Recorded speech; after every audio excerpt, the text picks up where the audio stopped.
Welcome back to our Brendmo Business Hub channel, your trusted partner for business growth and financial clarity. So today's video is all about how to structure your business for growth. But first, what does business structuring actually mean? That might be your question. So we need to dig deep into what is business structuring and why business structuring matters.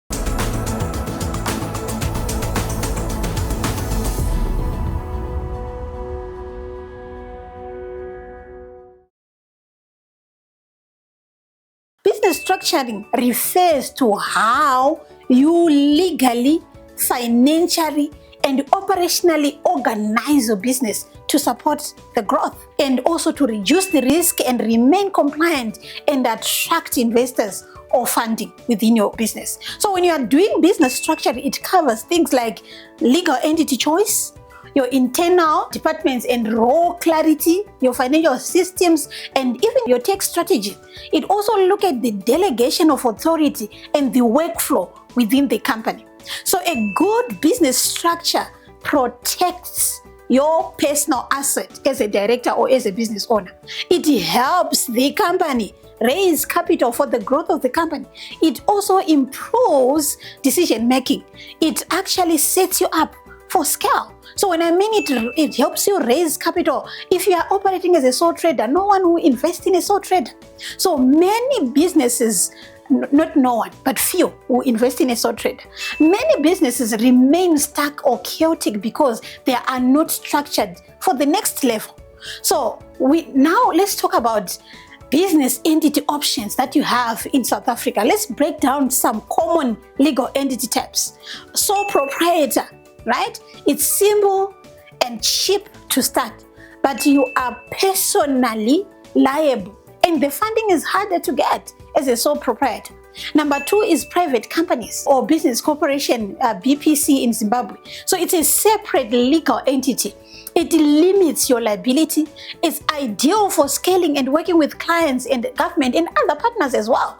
So number three is partnership or incorporated practice, common for professionals like us, lawyers, auditors, doctors, shared profits and responsibilities, and must have a detailed agreement to avoid disputes because disputes do happen. Number four is group or holding company structure.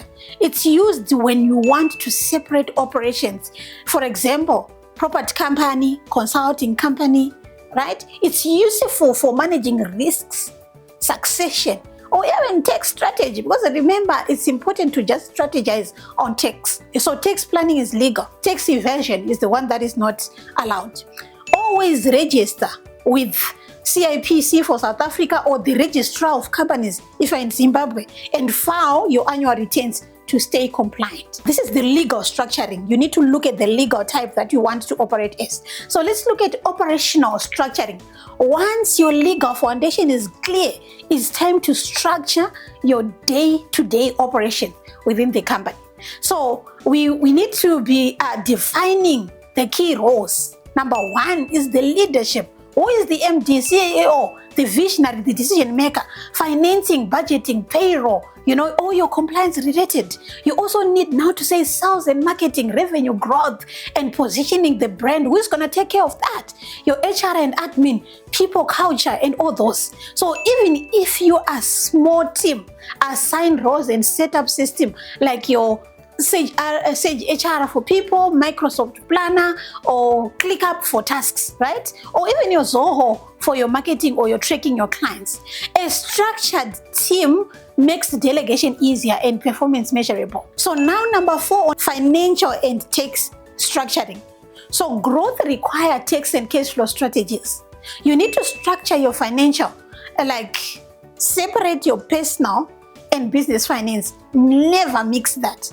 Also, you need to automate invoicing, your expense, and even your salaries. You need to automate that. Now, automation is real. Track your VAT, your provisional taxes. You need to use softwares like your Xero, QuickBooks, or even your Sage. If you go via the accountants, you can actually get a huge discount for those systems. Consider a virtual CFO to guide your financial strategy, like Brendmo offers virtual CFO.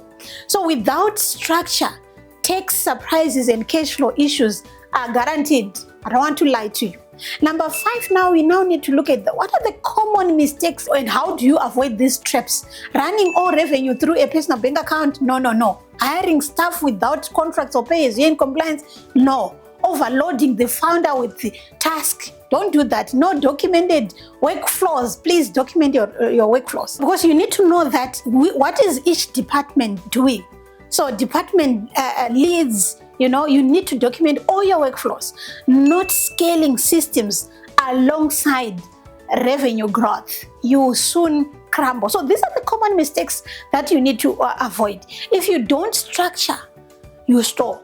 Structure lets you grow with control, not with chaos. So in closing, let's summarize.